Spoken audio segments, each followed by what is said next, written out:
Good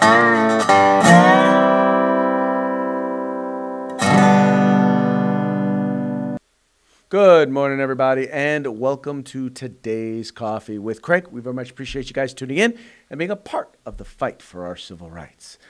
I want to remind you guys to please subscribe to our YouTube channel. Follow us on Facebook so that you guys can get the alerts whenever we go live. Also, you can now subscribe via podcast, Apple Podcasts, Google Podcasts. Actually, if you want to know we're on 9 different platforms. So if you want to know which ones they are, just click on the link to anchor.fm that's in the description of this video, and it'll show you all the different platforms. If you're on one of those podcast platforms, you will be able to listen to the audio version of Coffee with Craig. I realize it's not the same as a video, but almost as good.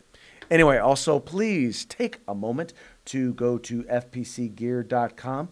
FPC Gear, just know that every penny that you spend there, every dollar, every T-shirt that you buy, the money that you spend on that T-shirt goes right into the fight for our constitutional right to keep and bear arms. So, hey, support us as we support you. All right.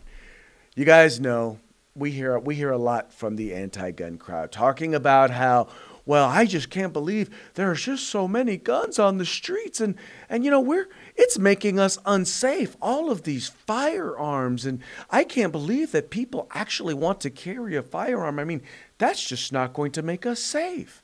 I mean, we see it here in California where since 1923, since the concealed carry permits have been around, people have been able to conceal carry on campus if they had a permit on school grounds.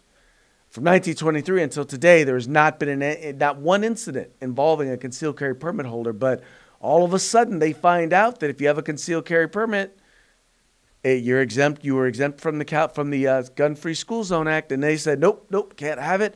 That's just too violent. Too many potentials for violence if you allow even someone who is a law-abiding citizen to have a firearm. Well, interesting thing has come about, and there was a news report that came out of Minnesota.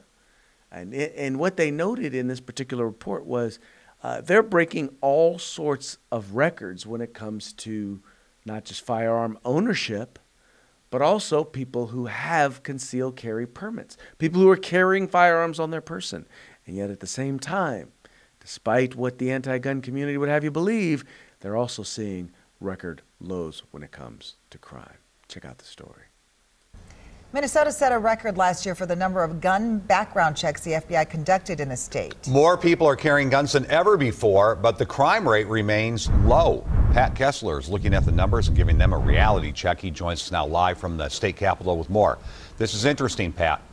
Yeah, we took a very hard look at these numbers, and we did find that Minnesota has a very high rate of gun ownership, one of the highest in the country, but it has a relatively low rate of violent crime. Minnesota's violent crime rate hit a 50-year low in 2016, according to the FBI. And in 2017, the state set a new record for firearms background checks. The National Instant Criminal Background Check System reports it processed nearly 684,000 checks on gun buyers in 2017. That includes nearly 474,000 permits, 94,000 handguns, and 126,000 long guns. Minnesota set another 2017 record, too. The State Department of Public Safety reports 283,188 Minnesotans now have permits to legally carry firearms in public. Last year, the state issued 57,651 permits to carry weapons. That's down from a record 71,156 permits in 2016. All right, so as you now see, so 2016 they had a record low crime. 2017, almost just as low. I mean, you know what, let's take a look at the numbers side by side. Now, here's the statistics that I went and I pulled up on Minnesota. All right, here we go.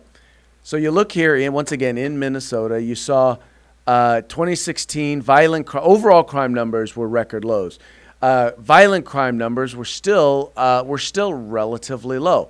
How do I? And this also, by the way, doesn't include 2017.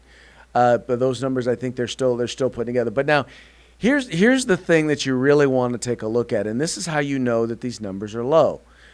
When you compare them to the national average, right?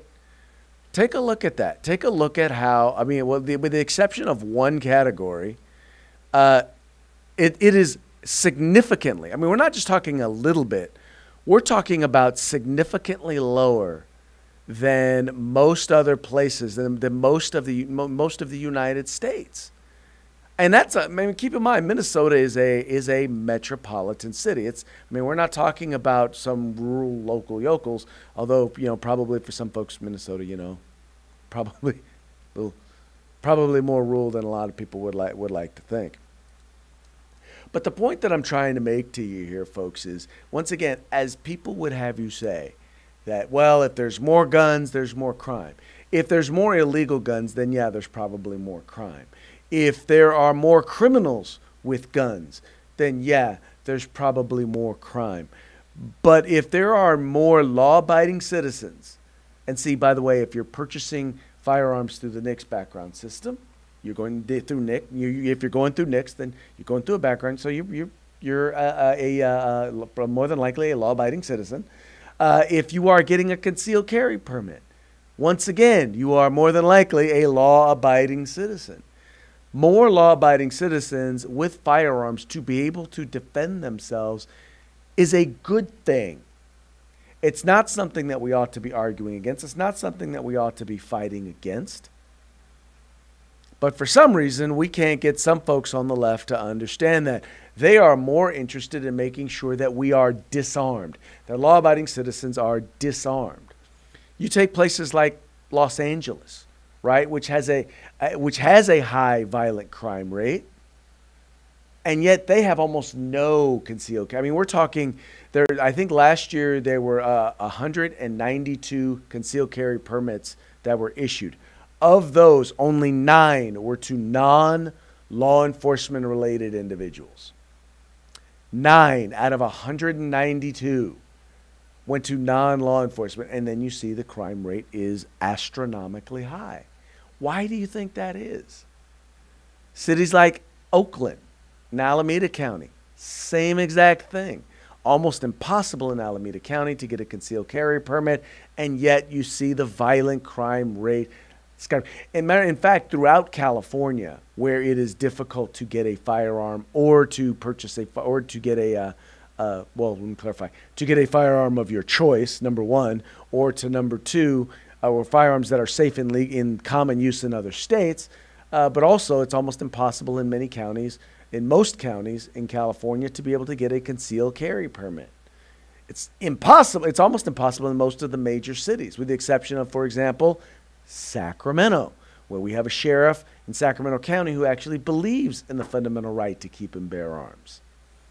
San Diego, we hear, is changing their policy. We're still kind of taking a look at the numbers. We don't know if their policy is more along the lines of Sacramento County, or if it's going to continue to be more along the lines of Los Angeles County. But once again, these are places where you see violent crime is relatively high, or at the very least is above the national average. Why?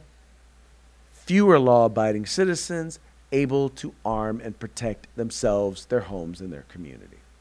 Now, you're saying to yourself, well, how do you know? Well, because here's the thing.